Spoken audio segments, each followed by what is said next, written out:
அனைவருக்கும் வணக்கம். நல்லதே செய்வோம், நல்லதே நடக்கும். இன்னைக்கு நம்ம பார்க்கக்கூடிய நிகழ்ச்சி என்னன்னா, தாளக ரசமணி. ரசமணி பல வகையில கட்டலாம், சித்தருங்க சொல்லிடுறாங்க.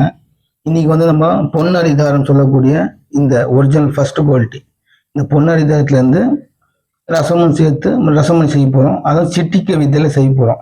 அதுக்கு தேவையான பொருள் 10 கிராம் பொன்னரிதாரம் பவுடர், 10 கிராம் சுத்தி செய்த ரசம், 8 கிராம் பொட்டாசியம் பெர்மேங்கனேட். இது பாருங்க, இது கம்பெனி ஐட்டம், நீங்க லோக்கல் மெடிக்கல்லே வாங்கிக்கோங்க. 8 கிராம் பூங்கற்புரம். இப்போ செய்முறையை சொல்லலாம். தாளகத்தை போட்டுட்டோம், கல்வத்தில் ரசத்தையும் போட்டுடணும். நல்லா ரெண்டும் கண்ணுக்கு தெரியாத மாதிரி நல்லா நைஸா ஒரு 10 நிமிஷம் அரைக்கணும். கண்ணுக்கு தெரியாத மாதிரி நல்லா அரைச்சிட்டிங்கன்னா உடனே ஒரு 10 நிமிஷத்துல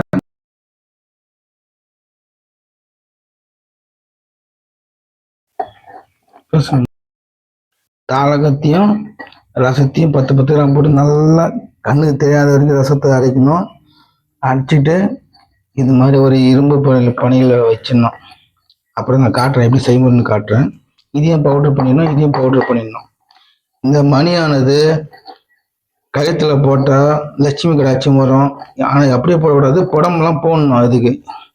அப்புறம் இந்த மணி நெருப்புக்கு நிற்காது. நெருப்புக்கு இது கொண்டு போனால் அது வேற ஒரு வழி இருக்கு. அந்த மணி, இந்த மெட்டல் மணியானது நெருப்பு போடாம செய்யக்கூடிய முறை இருக்கு.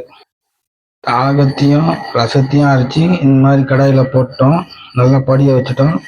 ரெண்டாவது அந்த பொட்டாசியம் பெர்மேங்கனேட் சொல்லக்கூடிய கெமிக்கலை அரைக்கிறோம்.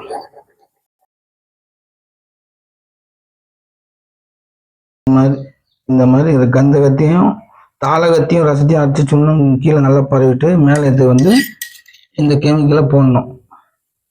கரெக்டாக நான் இப்போ பண்ணுற மாதிரி நீங்கள் பண்ணிங்கன்னா தான் சரியாக வரும். வேற மாதிரி பண்ணேன், இப்படி பண்ணேன்னு சொல்லிட்டு வரலாம், நான் பொறுப்பு கிடையாது. ரெண்டாவது, பாஷண விலைலாம் ரொம்ப அதிகமாக இருக்கு. அதனால தான் நான் 10 கிராம் செஞ்சு காட்டுறேன். பாஷண விலைலாம் கம்மியாக இருந்தால் 50 கிராம் 100 கிராம் செஞ்சு காட்டலாம்.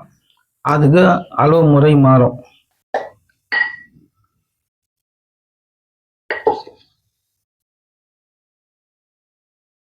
பூங்கற்பத்தை லாஸ்ட்டாக மேலே போடுறேன். அதோட 10 வைக்க வேண்டியது தான்.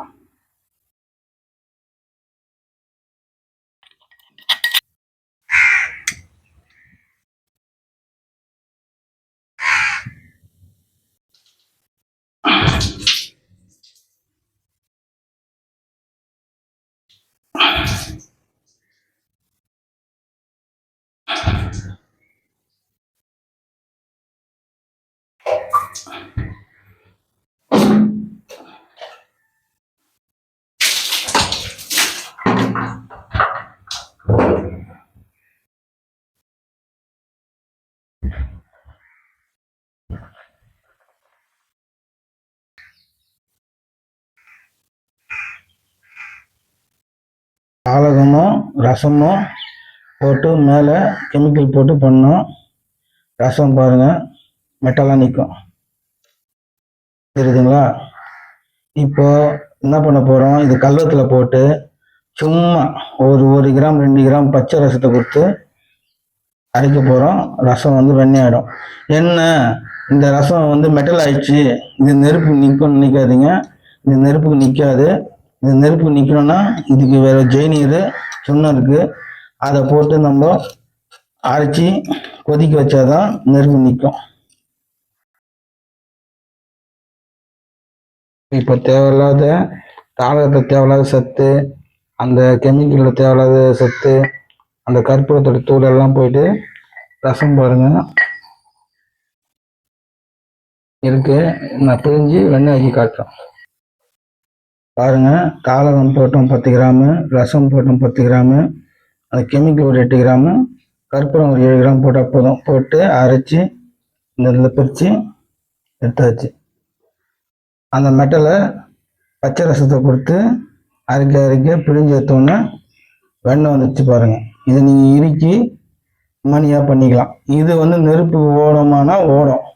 இதை திருப்பி நெருப்பு ஓடாமல் பண்ணுன்னா இதுக்கு ஒரு குளிர்ச்சி நீர் இருக்குது. குளிர்ச்சி நீர் சுண்ணனுக்கு அதில் வச்சு நம்ம காசும் போது எரிக்கும் போது இந்த ரசமானும் தாளகமும் விடாமல் இறுகி உருகி வரும். இது மணிக்காக முறை. வேற என்ன சந்தேகம், இதில் சந்தேகம்னா எங்களை கேளுங்க. நன்றி, வணக்கம்.